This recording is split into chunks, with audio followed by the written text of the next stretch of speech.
My husband changed after his company got on track. He didn't even try to hide that he was cheating with another woman. When I finally pointed it out, he just laughed at me. You're trash that doesn't earn a cent. You should just be grateful I'm supporting you. Then I'll get a job. When I said that, he just laughed and told me to do as I pleased. I found employment at my husband's parent company. That's when I started my revenge on my husband. My name is Karen, a 34-year-old homemaker, and my husband Michael is 36 and runs a printing company. We originally worked at the same company. I was in the illustration department and he was in sales. We fell in love and married when I was 26. Once we were settled, he quit his job and consulted with me about starting a new company. I was unsure, so I decided to consult with our business partner, Bob, whom we had worked with before. Bob was a CEO we knew from our previous workplace. He's involved in various businesses and often handled advertising for the products his companies made. Bob supported our challenge and even invested money. I'm a fan of Karen's illustrations, he said. I couldn't find words other than gratitude.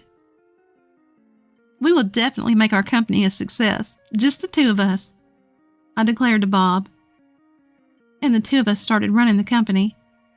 Initially, we struggled, living in a small apartment, but once the company took off, we could move into a high-rise condominium. That's when my husband asked me to focus on being a homemaker. I'll hire someone else for the illustrations eventually. I want you to support me. I couldn't say no to that. I decided to report the matter to Bob, who had invested in us. I'm sorry, but I'll have to quit the illustration work. Bob genuinely felt sorry for me. So it's sad to think I won't be able to see Karen's illustrations anymore. But if you ever want to start again, just tell me. I'll be here to support you.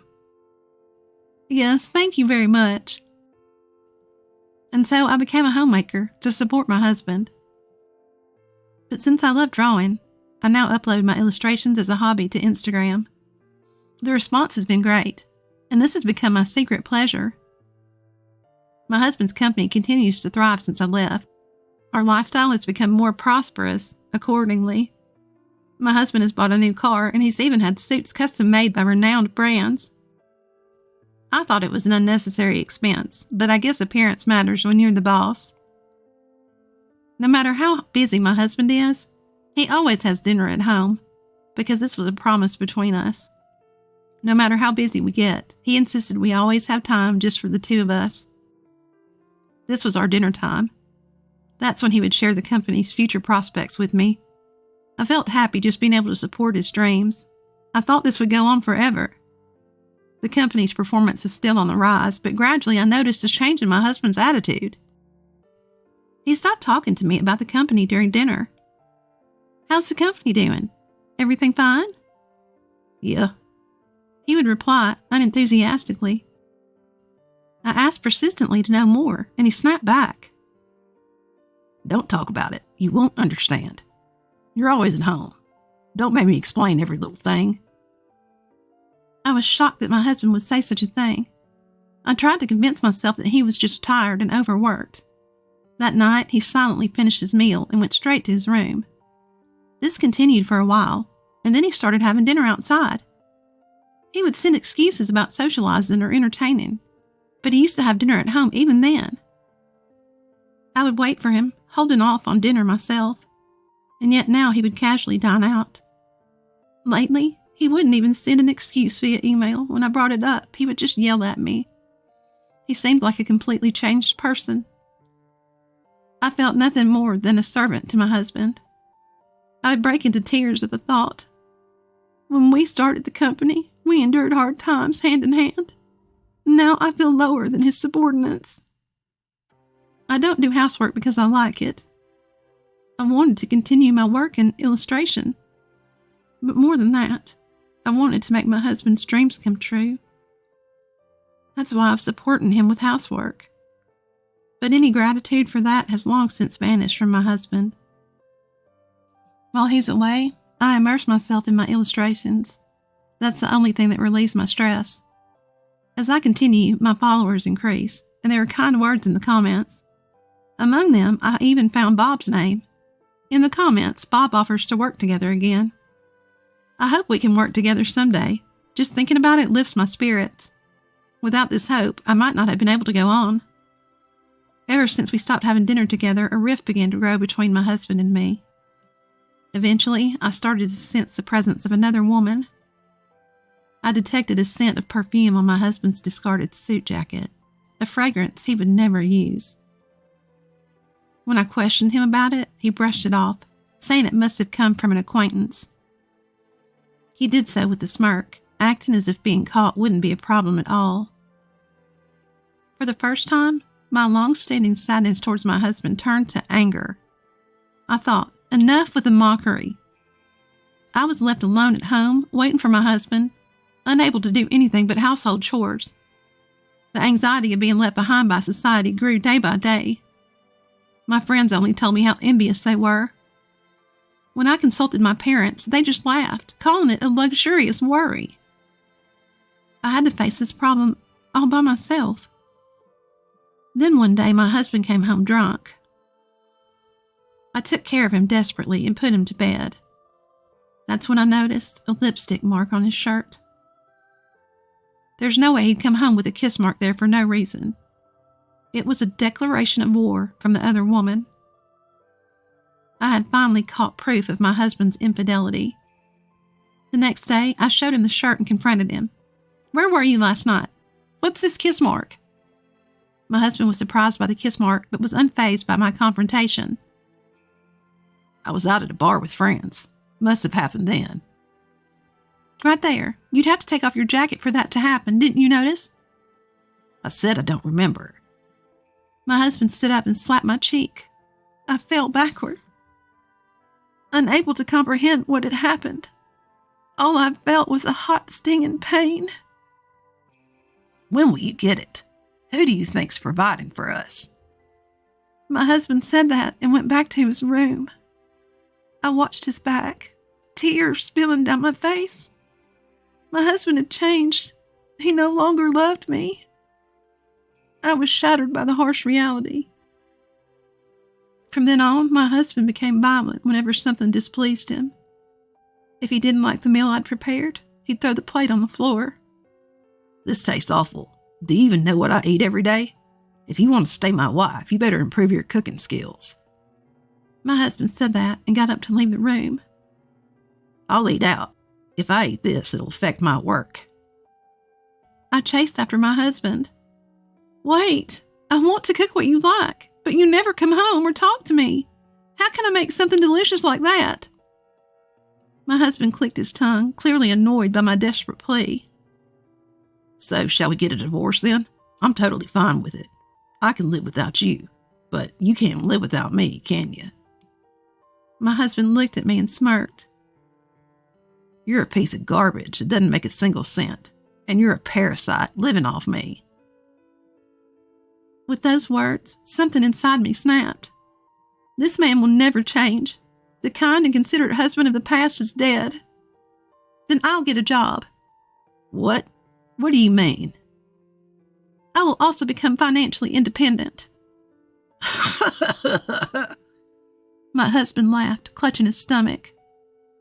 "Who would hire a powerless person like you?" I held back my anger. I mustn't lose control and lash out. That would only lead to more physical abuse. Since I can't win through physical strength, I must find another way to fight. "Well, do as you please, but don't neglect the housework with your insignificant earnings. I won't allow that." My husband said those words and left the house. I immediately began preparing. By hiring a detective to catch evidence of my husband's infidelity, I easily obtained numerous photographs.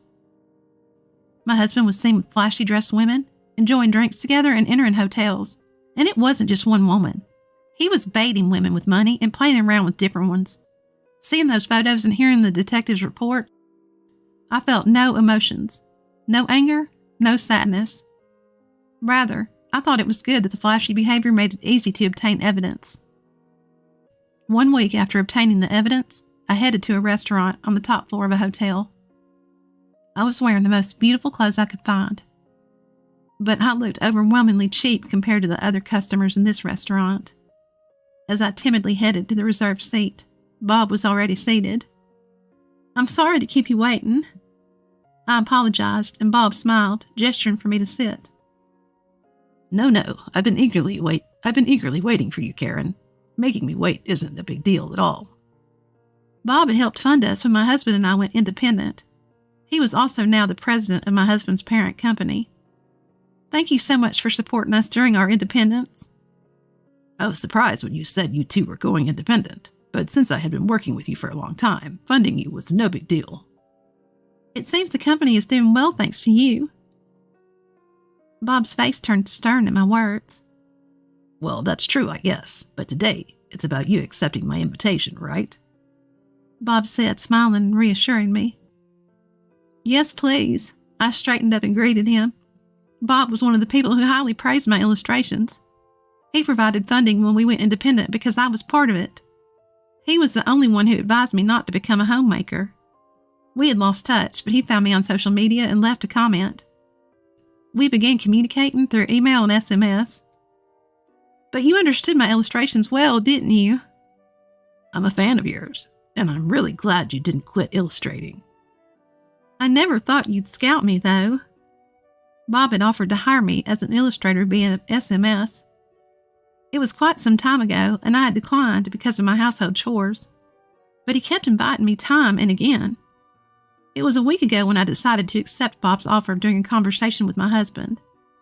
Bob seemed hesitant, but finally, he looked me straight in the eyes. I don't want to say this, but Michael's company has a really bad reputation. What? Really? Everything I heard from my husband about his job was positive, so I was surprised to hear this from Bob. I've been working with him for a long time, but ever since the business started growing, the quality of work has declined. Deadlines are missed, mistakes are made, and he doesn't seem to reflect on it. Is this reputation widespread?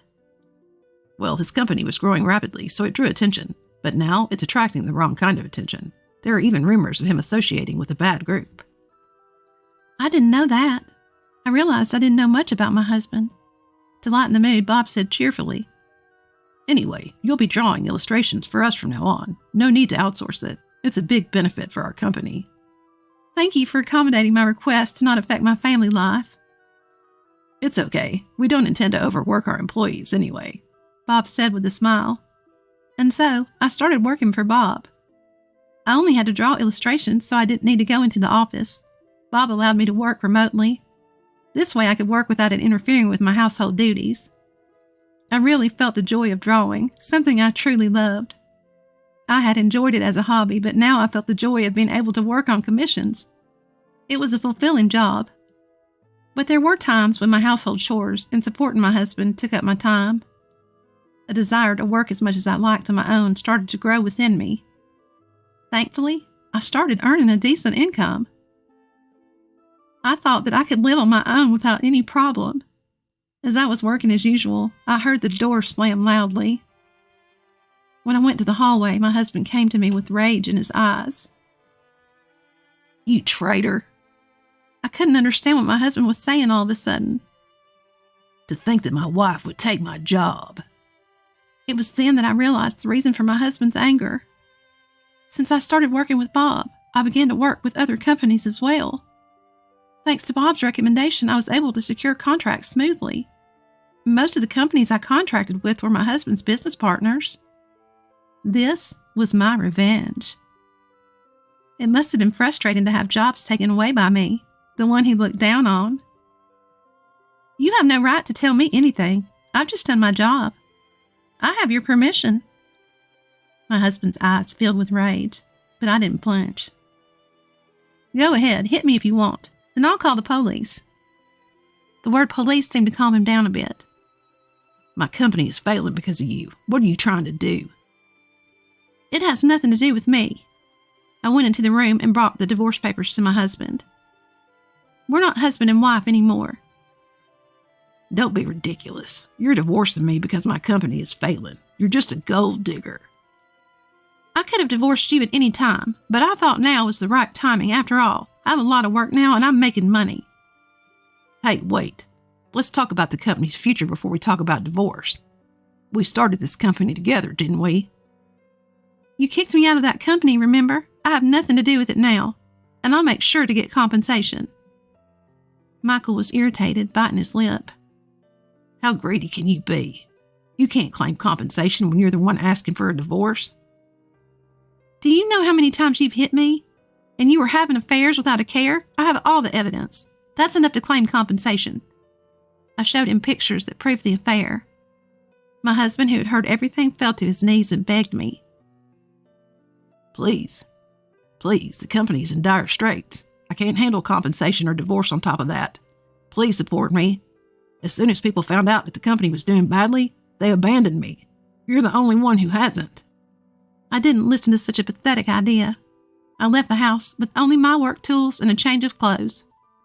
The next time I came home was when the divorce was finalized to pick up my belongings. My husband's company was making mistakes everywhere, and no one wanted to work with him. To pay me compensation, he was spending his days begging. On the other hand, I started living alone, making a living drawing my favorite illustrations. I've become quite wealthy, but I live without forgetting my integrity, taking my ex-husband as a negative example.